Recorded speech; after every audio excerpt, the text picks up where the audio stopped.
Le sujet de cette présentation constitue le résultat d'un projet qui, depuis 5 ans, est centré sur la bibliothèque de l'Escorial, mais plus largement sur l'histoire intellectuelle et culturelle du Maroc à l'époque saadienne.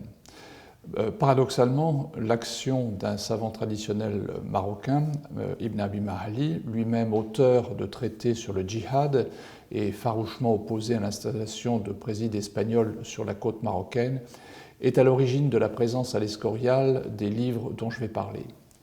En février 1611, apprenant que sa ville natale de Larache avait été cédée aux Espagnols quelques mois plus tôt, il composa un poème pour déplorer la perte de la ville et, quelques jours plus tard, brisa son calame, renonçant ainsi symboliquement à son statut d'homme de lettres pour ceindre l'épée et prendre le chemin du djihad. Rien ne laissait présager qu'Ibn Abi Mahali, un mystique qui fut aussi curieusement un apologiste du tabac, allait conduire ses partisans à une victoire si rapide. En quelques mois, il balaya les troupes sultaniennes au sud du Maroc et, en 1612, il atteignit la ville de Marrakech, qui était donc la capitale des Saadiens. L'amour que Moulay Zeidan, le sultan qui était alors au pouvoir, portait à ses livres, et dont témoignent les annotations qu'il porta sur un certain nombre de manuscrits, explique qu'il ait décidé de ne pas abandonner sa collection aux rebelles et qu'il ait décidé de prendre ce qu'il y avait dans la bibliothèque de son palais du Badi à Marrakech pour l'emporter avec lui. Comme son père, Ahmad al-Mansour, qui avait porté à son zénith la puissance du Maroc après sa victoire lors de la bataille dite des Trois Rois qu'il avait remportée en 1578, Moulay Zeidan veillait à offrir l'image d'un prince cultivé et soucieux de bien connaître les sciences traditionnelles de l'islam. Ces manuscrits représentaient une possession de la plus haute valeur, un trésor de savoir dont il ne voulait absolument pas se séparer. Plutôt que de risquer de les voir tomber entre les mains d'Ibn Abi Mahali, il les emporta donc avec lui vers Safi, sur le littoral de la côte atlantique du Maroc, et il se prépara à rejoindre le sud, où il espérait rallier ses partisans, puisque la dynastie était originaire du sud du Maroc et qu'il savait qu'il comptait là-bas sur un certain nombre d'appuis. 2 navires mouillaient en rade de Safi, un hollandais et le Notre-Dame de la Garde, dont le capitaine, un provençal qui s'appelait Jean-Philippe Castellane, ou de Castellane, et qui venait d'être nommé en 1610 par le roi de France consul au Maroc. Moulay Zeidan nolisa les 2 bateaux de manière à emporter avec lui ses gens et ses biens. Lui-même prit place à bord du bateau hollandais avec sa famille et il fit charger sur le Notre-Dame de la Garde ce qu'on appelait dans le langage de l'époque ses hardes et surtout 73 fardeaux ou balles grandes de ce que l'inventaire décrit comme des livres mahométans. Les 2 navires mirent le cap vers le sud et, après une traversée sans encombre, rejoignirent Agadir le 16 juin 1612.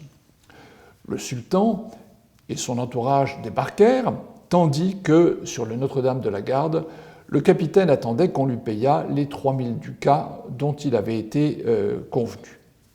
Les jours passaient, mais les engagements initiaux ne se concrétisaient pas. En fait, le sultan était dans l'impossibilité de régler sa dette. De son côté, Castellane soupesait les risques auxquels il devait faire face. En cédant aux instances de Moulay Zeidan, qui lui demandait de débarquer ses livres, il risquait de rester avec une créance qui ne serait jamais honorée. S'il partait, bien sûr, il se trouvait dans un danger aussi grand et surtout, il n'avait pas la certitude de récupérer son argent. Qu'allait-il faire de ces livres dont la valeur était peut-être assez basse ? Mais après avoir pesé le pour et le contre, après en avoir discuté avec son équipage, le capitaine décida de lever l'ancre et de mettre le cap vers Marseille, où il escomptait, disait-il, déposer le tout, je cite, et les mains de M. de Guise, qui était alors gouverneur de Provence et qui avait peut-être donné des instructions à Castellane avant qu'il ne parte pour le Maroc. Il semble en fait que Castellane avait l'intention de vendre ce qu'il avait à bord au plus offrant, et donc il s'embarqua le 22 juin 1612. Le voyage vers le nord ne présentait en principe pas beaucoup de risques, sauf la traversée de la Méditerranée, puisqu'il y avait les corsaires algériens qui pouvaient l'interrompre. Mais il n'avait pas compté avec un imprévu, le temps, les vents contraires qui retardèrent sa route vers le nord et qui firent que, au large de Salé, donc à côté de la ville de Rabat, trois vaisseaux de la flotte espagnole de l'amiral Luis Fajardo le prirent en charge et s'emparèrent de l'équipage. Ce qui était curieux puisque la France était en paix avec l'Espagne et cet acte était donc contraire au droit international. Est-ce que les Espagnols avaient appris que les biens de Moulay Zéidane étaient à bord? Est-ce que tout navire rencontré dans les eaux marocaines était pour eux a priori hostile? Nous ne le savons pas, et ce qui se déclencha par la suite, et ce sur quoi je ne reviendrai pas ici, c'est un imbroglio diplomatique international qui occupa beaucoup le début du XVIIe siècle. Le Notre-Dame de la Garde fut donc conduit vers l'Espagne et sa cargaison fut débarquée à Lisbonne. Dans un pays d'où un décret pris peu avant par Philippe III venait d'expulser les derniers musulmans et où la possession d'ouvrages en arabe était susceptible de valoir à son possesseur l'intérêt un petit peu sourcilleux de l'Inquisition, il semblait a priori que les livres allaient terminer sur un bûcher. Il n'en fut rien, car ils prirent le chemin de Madrid dans un premier temps, et de là, à la suite d'une décision royale, furent envoyés à l'Escorial, où était installée la bibliothèque qu'avait déjà fondée Philippe II et qui contenait effectivement un certain nombre de manuscrits arabes. Cette histoire bien connue invite naturellement à penser que les manuscrits qui se trouvent à l'Escorial sont ceux de Moulay Zéidane, voire ceux de son père, Ahmad al-Mansour, qui devint sultan, donc, comme je l'ai dit, en 1578, lors de cette bataille, au cours de laquelle périrent le frère d'Ahmad al-Mansour, Abd al-Malik, son adversaire qui était le fils de son prédécesseur, donc un neveu, et le roi Sébastien du Portugal, qui était venu prêter main forte à ce dernier. Ahmad al-Mansour accéda au sultanat à un moment où la situation du Maroc était, somme toute, relativement favorable économiquement, grâce à la culture de la canne à sucre qui était exportée par la suite vers l'Europe. Son principal souci était de tenir à distance l'Empire ottoman, son voisin immédiat à l'est, et bien sûr l'Espagne au nord, où il avait un adversaire qui essayait de prendre pied sur son territoire. Prince intelligent et cultivé, il chercha à maintenir l'image du sultan des savants pour reprendre le surnom que lui avait donné un des grands savants marocains de l'époque. Son fils, Moulay Zéidane, fut moins heureux. À la mort de son père, il y avait 3 prétendants au trône du Maroc et le Maroc s'enfonça peu à peu dans une période de troubles et d'anarchie qui devait conduire à la fin de la dynastie. Pourtant, Moulay Zéidane, qui réussit à s'imposer, perpétua autant qu'il le put la figure du sultan savant et la perte de la bibliothèque l'affecta au plus haut point. Venons-en d'ailleurs à celle-ci. Les marques de possession et dans une moindre mesure les notes laissées par les possesseurs saadiens de la bibliothèque constituent une source directe, parfois surprenante par le ton qu'elles adoptent, pour notre connaissance de l'histoire de la bibliothèque à partir de l'accession au pouvoir d'Ahmad al-Mansour. Il est à noter toutefois que ces marques sont loin de figurer sur tous les volumes de la collection, contrairement à ce qu'on a pu penser. De fait, un peu moins de 20% des manuscrits en portent une. Malgré ces insuffisances, ces brefs documents sont très précieux pour nous. Ils attirent souvent l'œil en raison de l'écriture particulière qui a été utilisée pour les écrire, souvent de taille relativement importante par rapport à celle d'autres notes, mais aussi à cause des particules d'une matière brillante qui a été saupoudrée sur eux quand l'encre était encore humide et qui les fait chatoyer quand on ouvre le manuscrit. Comme on pouvait s'y attendre, un ensemble de notes remonte à Ahmad al-Mansour, le fondateur, si l'on peut dire, mais contrairement à ce que l'on pourrait penser, ce lot est de dimension relativement modeste. 49 manuscrits, ce qui représente à peine 1% de la collection telle qu'elle était en 1612. 49 manuscrits présentent soit une note manuscrite, soit l'empreinte de son sceau. Marquer ses livres avec un tampon, il faut le souligner, est une chose tout à fait exceptionnelle au Maroc. C'est sans doute l'influence de l'Empire ottoman et de sa culture qui a fait choisir à Ahmad al-Mansour l'utilisation du sceau, et on peut faire le rapprochement avec celui du sultan ottoman Beyazid II, qui règne donc entre 1480 et 1512, qui a pu servir de modèle pour le sultan marocain. Les formules employées, elles se répètent. Ahmad al-Mansour se présente généralement comme l'esclave de Dieu, le serviteur de Dieu, Abdallah, et ses fils le suivront. Cette désignation est parfois couplée avec une autre, celle d'ami de Dieu. Un point mérite d'être souligné. Des trois acteurs principaux de l'histoire de la bibliothèque, Ahmad al-Mansour est celui qui se présente le plus souvent après la mention de ses ascendants, comme Al-Sharif al-Hassani, c'est-à-dire le shérif, le descendant du prophète Mohammed, par son petit-fils Hassan, fils de Ali. Le style des marques de possession d'Ahmad al-Mansour est extrêmement varié. À côté de la présentation que vous avez vue à l'instant, on a également celle qui apparaît maintenant sur l'écran, où on a une écriture de grand caractère, verticale par rapport à l'orientation du livre, et en caractères surtout orientaux, ce qui est sans doute un indice de l'impact des modes orientales sur la culture saadienne. Ahmad al-Mansour, comme le feront ses fils, mentionne ses ascendants dans ses marques. Sur ce point, on constate une certaine cohérence avec ce qui apparaît dans sa correspondance, où il mentionnait le nom de son père, Muhammad al-Sheikh, mais aussi de son grand-père, Muhammad al-Qaïm, avec leur titre d'Amir al-Mouminin, prince des croyants, donc selon la grande tradition musulmane. Les deux fils d'Ahmad al-Mansour ont suivi dans une certaine mesure le modèle mis en place par leur père.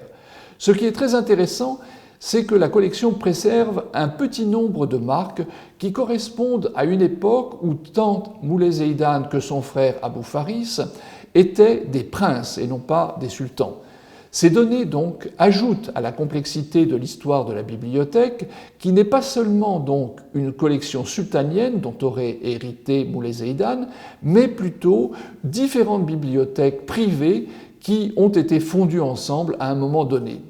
Sans les ex-libris saadiens, il nous serait impossible de comprendre cette spécificité qui correspond donc à la nature même de la collection et que l'on retrouve au-delà des bibliothèques des princes et des sultans par la présence de micro-bibliothèques dont je parlerai un peu plus loin et dont notre projet a fait émerger les contours. Il est sans doute préférable de poursuivre notre présentation par l'analyse de l'apport du frère de Moulay Zeidan, Abou Faris.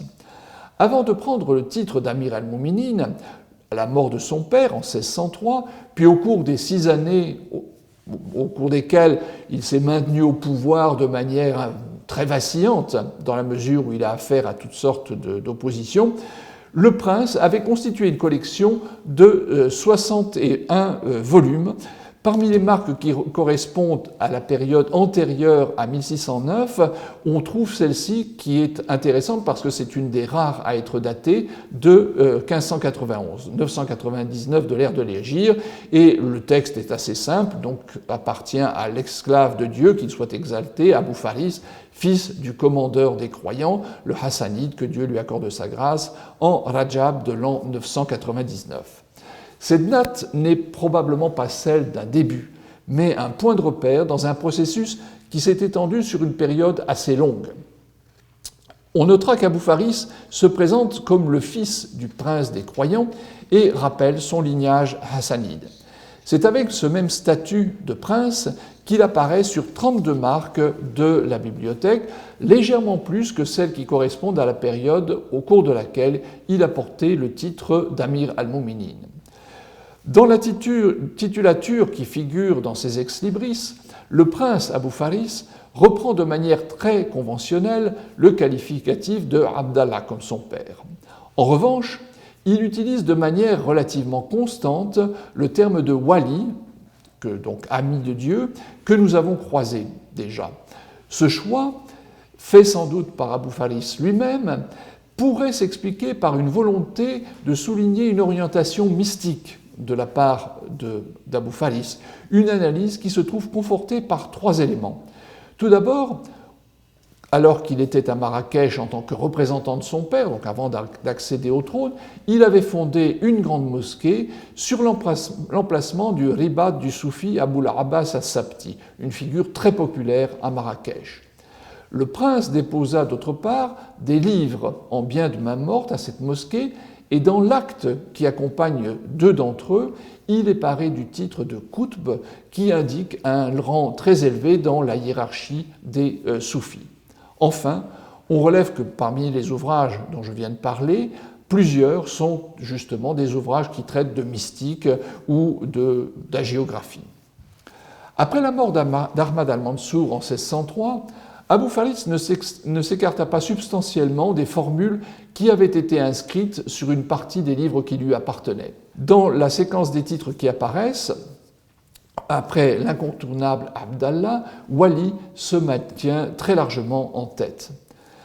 Alors que la bibliothèque contient, et nous y reviendrons, plusieurs manuscrits qui portent à la fois la marque d'Ahmad al-Mansour et de Moulay Zeidan, une note portée par ce dernier explicitant en plus la transmission de son père à lui-même, nous ne possédons qu'un cas similaire où Abou Faris a visiblement eu entre ses mains, alors qu'il était sultan, un livre qui avait appartenu à son père. Ce qui est curieux, puisqu'il était à Marrakech, il lui aurait été facile de mettre la main sur une partie des livres de son père qui faisaient partie de son héritage.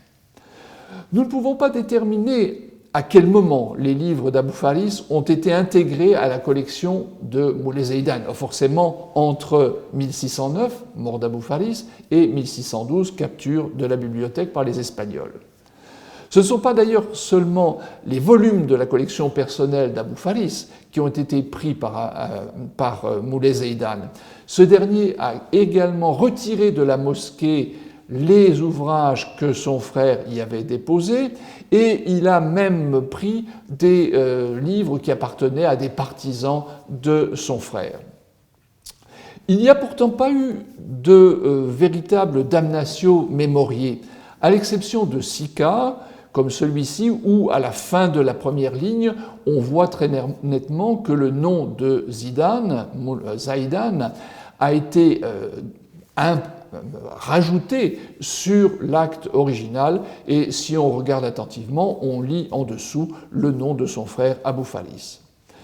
Comme ce dernier, Moulay Zeidan a commencé à collectionner des livres alors qu'il était encore prince, comme le confirme un ex-libris qui date de 1586 et qui est un peu le parallèle de celui que nous avons vu tout à l'heure de son frère. On compte toutefois dans la collection seulement une trentaine de manuscrits où figure une marque dont le libellé permet de conclure qu'il lui appartenait avant qu'il ne devint sultan. C'est peu, somme toute, en regard des 240 où son nom apparaît paré du titre d'Amir al-Mouminin. Les styles d'écriture employés sont très constants. Nous n'avons relevé que 3 cas où se manifeste un clair décalage entre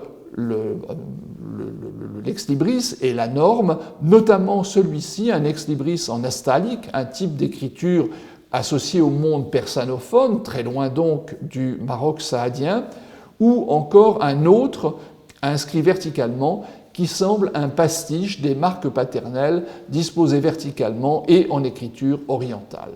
Cela nous ramène à cette constatation déjà faite à propos de son père et de l'influence orientale sur la culture saadienne. À la différence de son frère, Moulay Zeidan est plus changeant dans la formulation de ses ex-libris.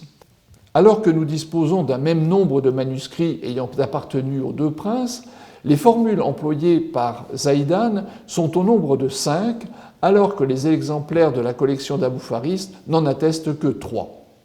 Il fait notamment référence à son père dans l'expression de sa filiation. Il se présente comme Zeidan, fils de, et il utilise le nom de son père, Ahmad al-Mansour, mais aussi un simple Ahmad, dont le titre, bien sûr, est précisé.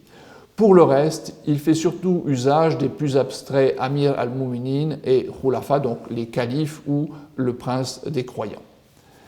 Devenu sultan, Moulay Zeidan a conservé cette diversité dans la formulation de ses ex-libris. Le plus souvent, le seul Abdallah fait suite à la formule initiale et précède le nom du sultan, seul ou accompagné du titre d'Amir al-Mouminin.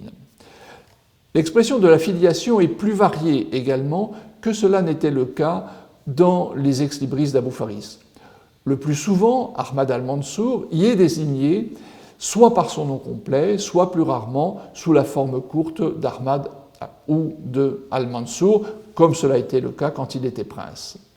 S'il est donc possible de faire une comparaison entre les 2 frères, on peut dire que chacun d'eux souhaitait établir une vision dynastique légèrement différente, tout particulièrement en ce qui concerne la figure de leur père et de son long règne.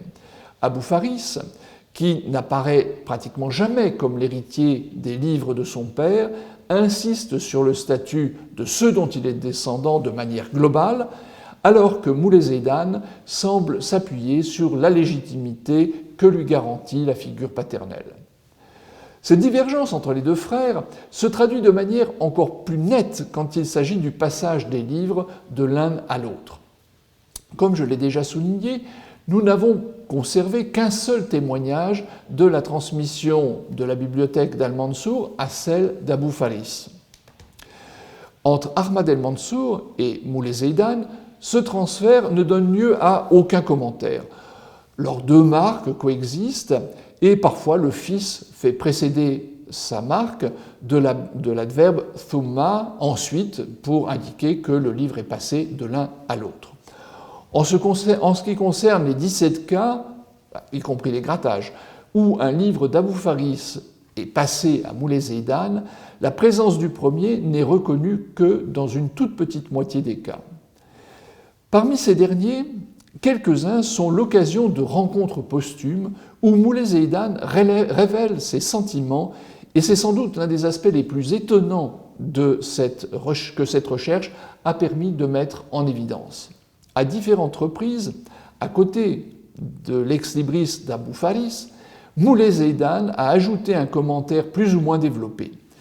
Voyez par exemple ce qu'il dit dans une circonstance où il rencontre symboliquement le défunt sur la première page d'un livre. Je traduis rapidement, donc c'est le 2e. Louange à Dieu, puis le livre fut pris par l'effet de l'épée et de la lance des mains de celui dont le nom est cité plus haut, lorsque celui-ci faillit à son devoir de préserver le califat, aux mains de Zeidan, Amir al-Mouminin, que Dieu lui accorde sa grâce, au vu de la loi et grâce à son caractère, ce dernier ayant mérité d'être le calife. Donc, les termes sont assez clairs. Mais à l'occasion d'un autre dialogue posthume avec Abou Faris, il a des mots encore plus durs.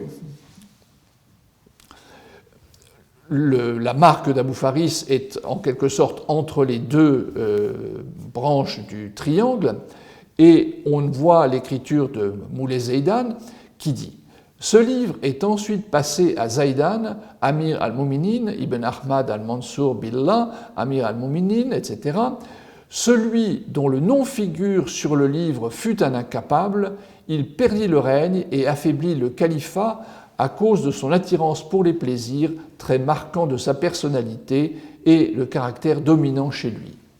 Son fou et indigne frère était alors au fait de cela. Lorsqu'une armée composée de nombreux soldats et bien équipés fut envoyée par le premier, c'est-à-dire Abou Faris, son frère Moulay Zeidan mit son fils en route pour la contrer.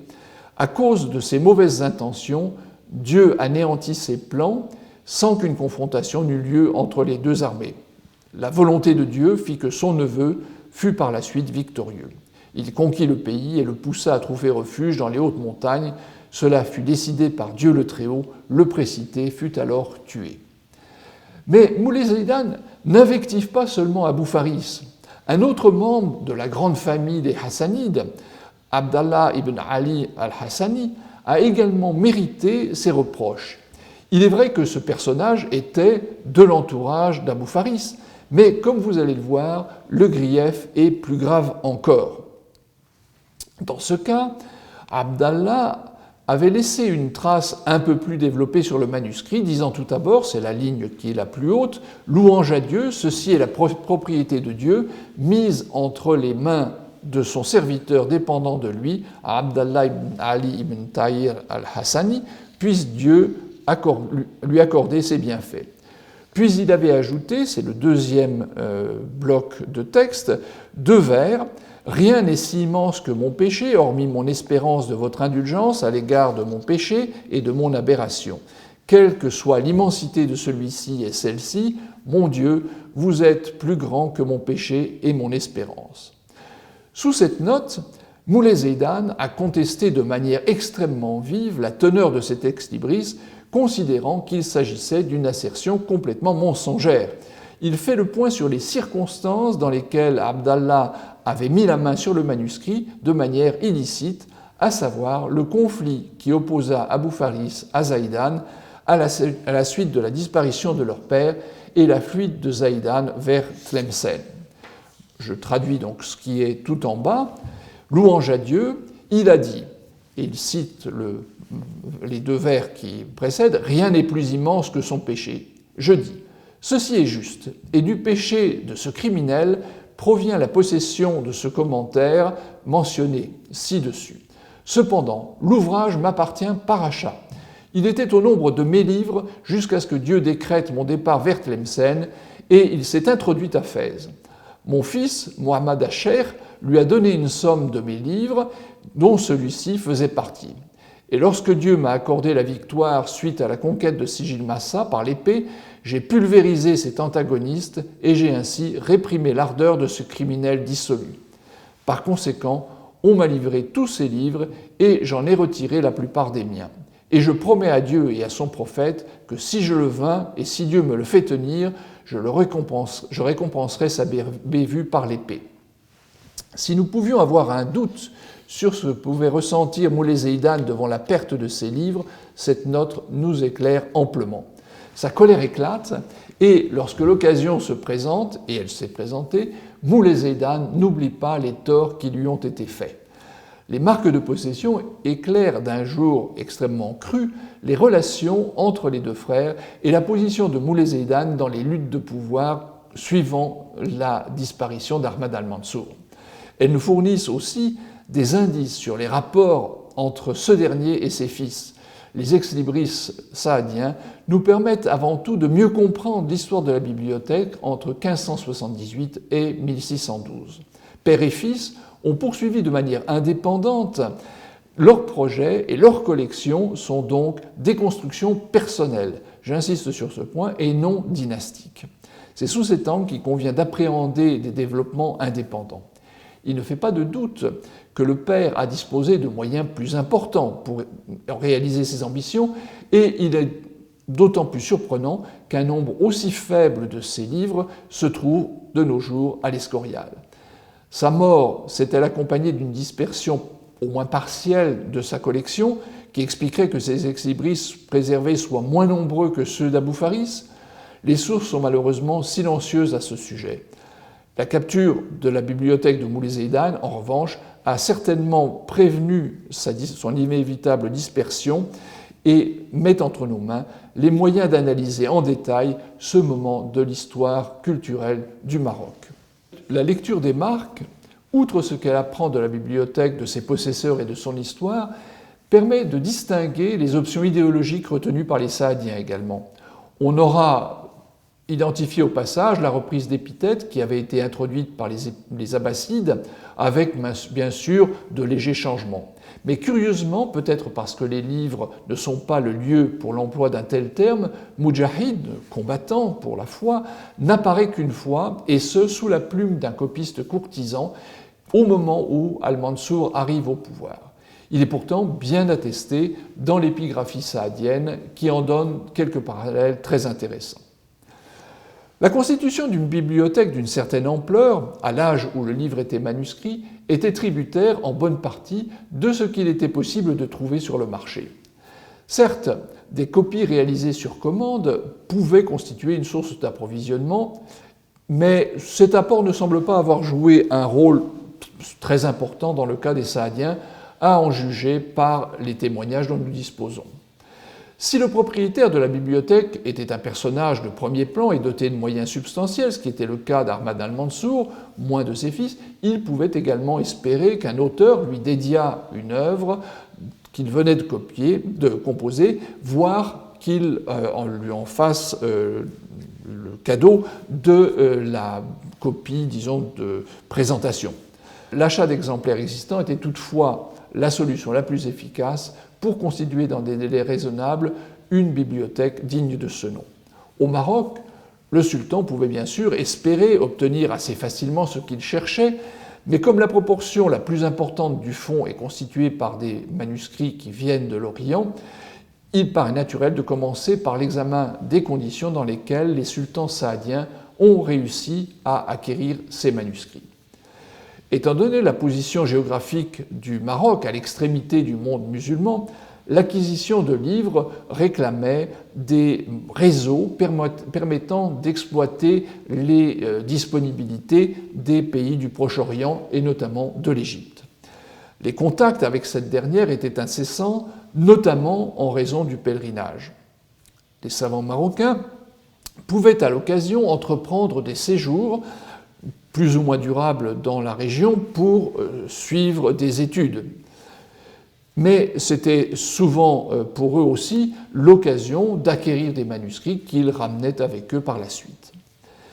Les Saadiens ne pouvaient pas les imiter en se rendant sur place, mais ils pouvaient compter d'une part sur les services de leurs homologues contemporains, les savants qui allaient sous leur règne vers l'Égypte, ou d'autres Marocains qui s'y rendaient également, mais également sur des correspondants installés en Égypte qui pouvaient les aider à trouver des manuscrits.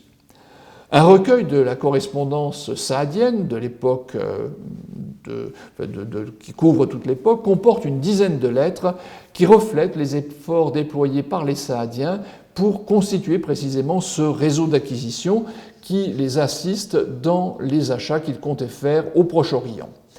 Bien que nous ne puissions avoir une idée précise de la chronologie de cette correspondance, nous savons grosso modo qu'elle a pris place entre les mêmes dates, c'est-à-dire 1578 et 1612.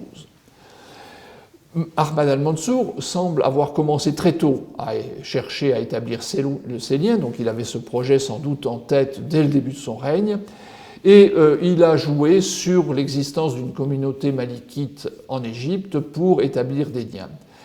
Dans cette espèce de république des lettres, puisque n'oublions pas qu'il se présente comme le sultan des savants, il a bien sûr essayé d'établir des relations d'égal à égal, et il a lui-même envoyé des livres vers l'Égypte, des livres qui concernaient essentiellement la doctrine malikite. Les grandes villes du Proche-Orient, de même que celles du Maroc, possédaient des échoppes où les amateurs pouvaient trouver des manuscrits. Pour exploiter ces possibilités, bien sûr, habitant au Maroc, il fallait disposer d'un allié dans la place.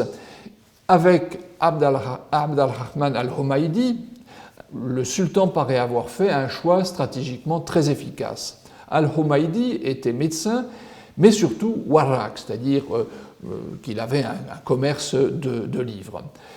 Al-Muhibbi, un biographe légèrement postérieur, précise même qu'il était le cheikh al-Wiraka, c'est-à-dire le syndic des libraires du Caire, ce qui lui donnait une valeur particulière pour les fins que poursuivait le sultan. Ce dernier lui a même envoyé un cahier avec la liste des ouvrages qu'il recherchait en lui demandant de les trouver sur le marché et éventuellement d'en ajouter d'autres s'il lui en venait l'idée ou la possibilité.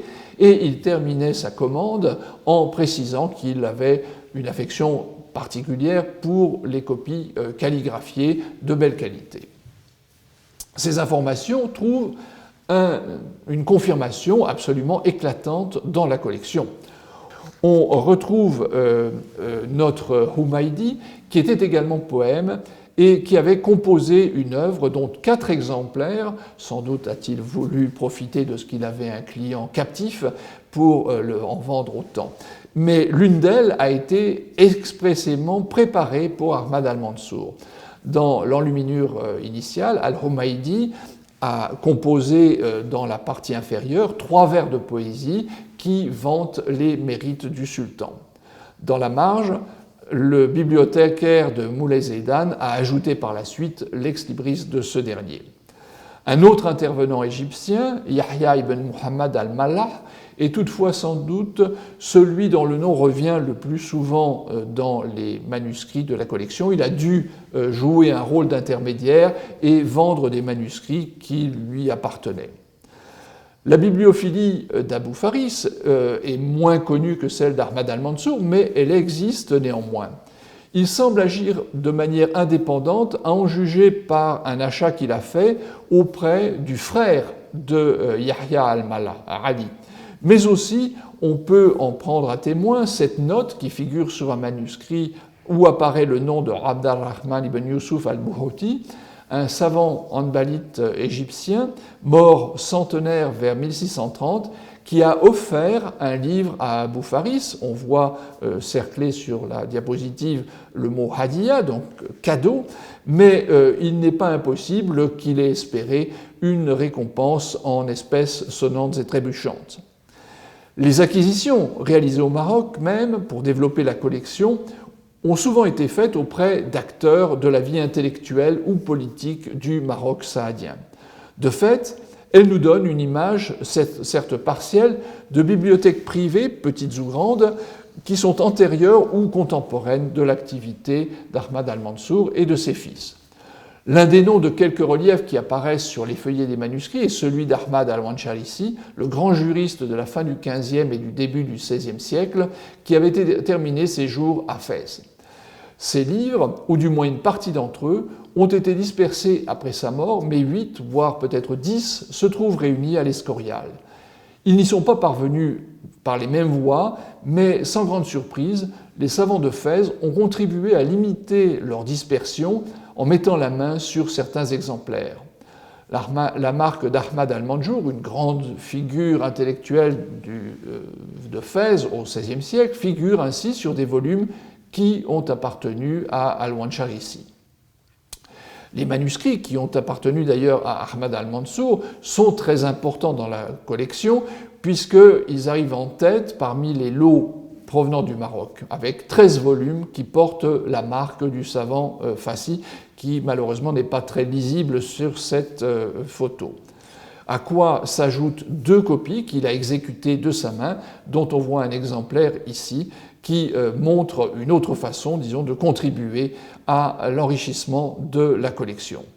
Il y a même des livres qui sont venus de Tombouctou, puisque Ahmad al-Mansour a fait la conquête du Soudan, et à cette occasion, il a mis la main sur des manuscrits comme celui-ci qui étaient conservés à Tombouctou et qui sont venus à Marrakech à la suite de son expédition.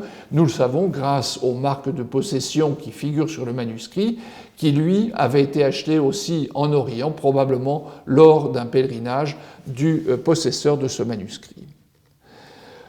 Constituer une bibliothèque, c'est bien sûr aussi une affaire de budget. Qu'est-ce qu'on peut dire des dépenses qu'ont faites les Saadiens pour acquérir ces volumes. On a dans l'ensemble très peu d'informations sur le prix des livres dans le monde musulman. Eliyahu Ashtor, dans son ouvrage fondateur sur les prix et les salaires dans le monde musulman, avait trouvé une petite liste de prix, 29 livres en l'occurrence, mais cela concernait vraiment un domaine très précis, la médecine et la philosophie. Dans les manuscrits, il n'est pas rare de trouver des indications de prix. Malheureusement, très souvent, nous ne savons pas quelle est l'unité utilisée et nous ne savons pas la date, ce qui fait que finalement, nous n'avons pas une idée précise de la valeur que cela représente.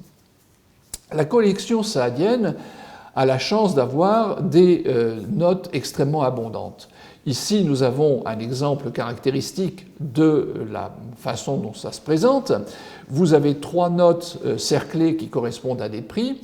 Les 2 notes sur la gauche sont des notes qui, malheureusement, ne sont pas tout à fait datées, donc nous ne pouvons pas préciser. En revanche, celle qui est cerclée en vert est clairement une note saadienne, elle est en écriture maghrébine, et surtout, elle appartient à un groupe. Et c'est ça, sans doute, l'une des découvertes les plus intéressantes de cette recherche, c'est d'avoir mis la main sur un lot, même 2 lots de prix qui sont cohérents et qui s'inscrivent dans une fourchette chronologique extrêmement précise. Les prix que nous avons trouvés se répartissent en 2 groupes. Le plus petit est formé par ceux qui sont exprimés en dinars et l'autre, qui est le plus important, en sultani. Les dates les plus récentes de chacun sont de 1585 et 1595, ce qui nous donne donc la fourchette à l'intérieur de laquelle ces notes ont été ajoutées.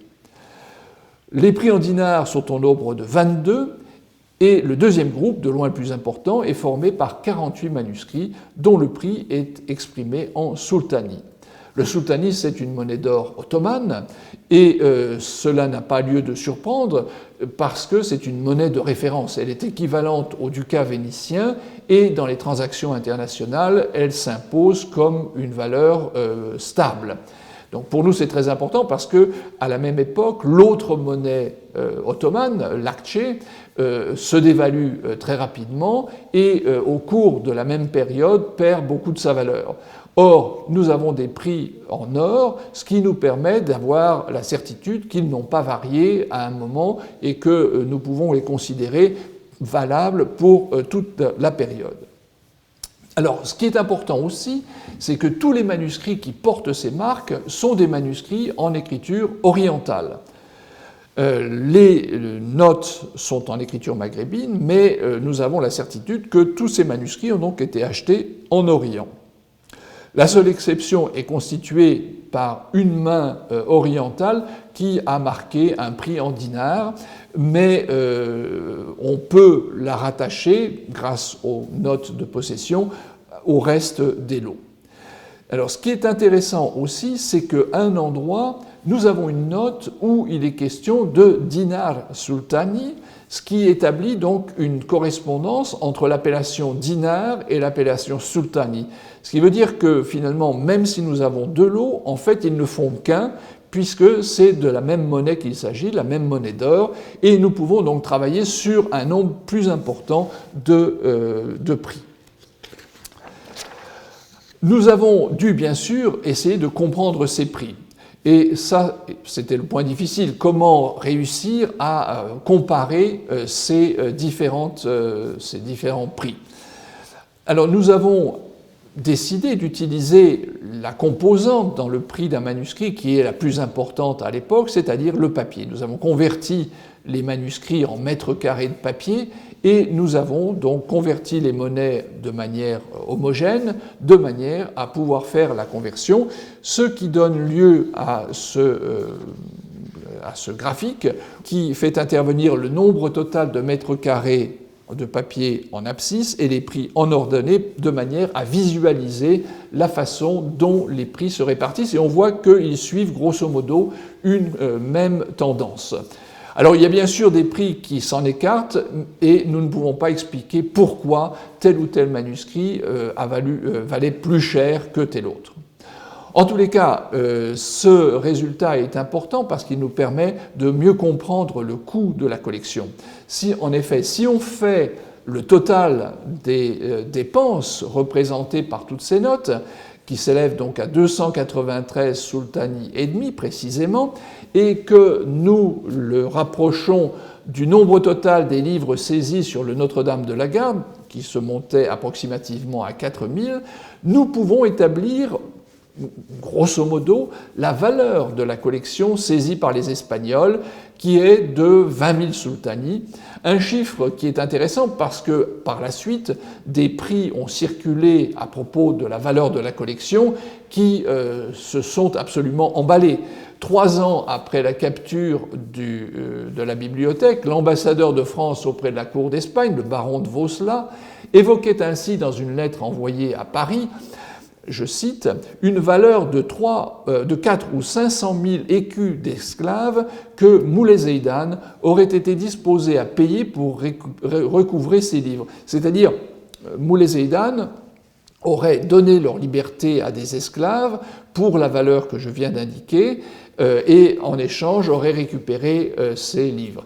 Ce marché n'a malheureusement pas pu se réaliser, mais ce qu'il indique, c'est que des sommes beaucoup plus importantes, 20 fois supérieures en l'occurrence à celui auquel nous parvenons, circulaient déjà pour la valeur de la bibliothèque, un prix qu'il est vrai, il faut prendre avec un peu de précaution, puisque c'était sans doute la partie marocaine qui fixait la valeur des esclaves libérés. L'analyse du prix des livres dans le monde musulman est un exercice difficile. D'un côté, parce que très peu de données ont été publiées à ce jour, de l'autre, parce que nous n'avons pas d'informations sur les critères qui présidaient à la fixation de ces prix. Nous pouvons d'emblée penser à des facteurs objectifs susceptibles d'avoir accru la valeur d'une copie, par exemple l'enluminure, la copie faite par un calligraphe ou encore la marque de possession d'un savant qui donnait plus de poids à la qualité du texte, etc. La reliure a également pu être prise en considération. Donc ce sont toutes ces inconnues, malheureusement, ne sont pas maîtrisées, mais d'une manière générale, les prix que nous avons nous permettent déjà d'avoir une approche beaucoup plus précise du prix des livres vers la fin du XVIe siècle que ce que nous avions avant. Les données que nous avons recueillies dans le cadre du projet Cycle renouvellent donc notre connaissance de l'histoire et du statut de la bibliothèque sultanienne. Elles permettent de l'intégrer dans un contexte plus vaste où l'Orient, principalement l'Égypte, tient un rôle important. La situation exceptionnelle d'une collection qui a été constituée au cours d'un laps de temps relativement court, entre 30 et 40 ans, donne en outre à ces observations une valeur particulière dans la mesure où elles correspondent à un véritable instantané de la vie intellectuelle et culturelle du Maroc saadien.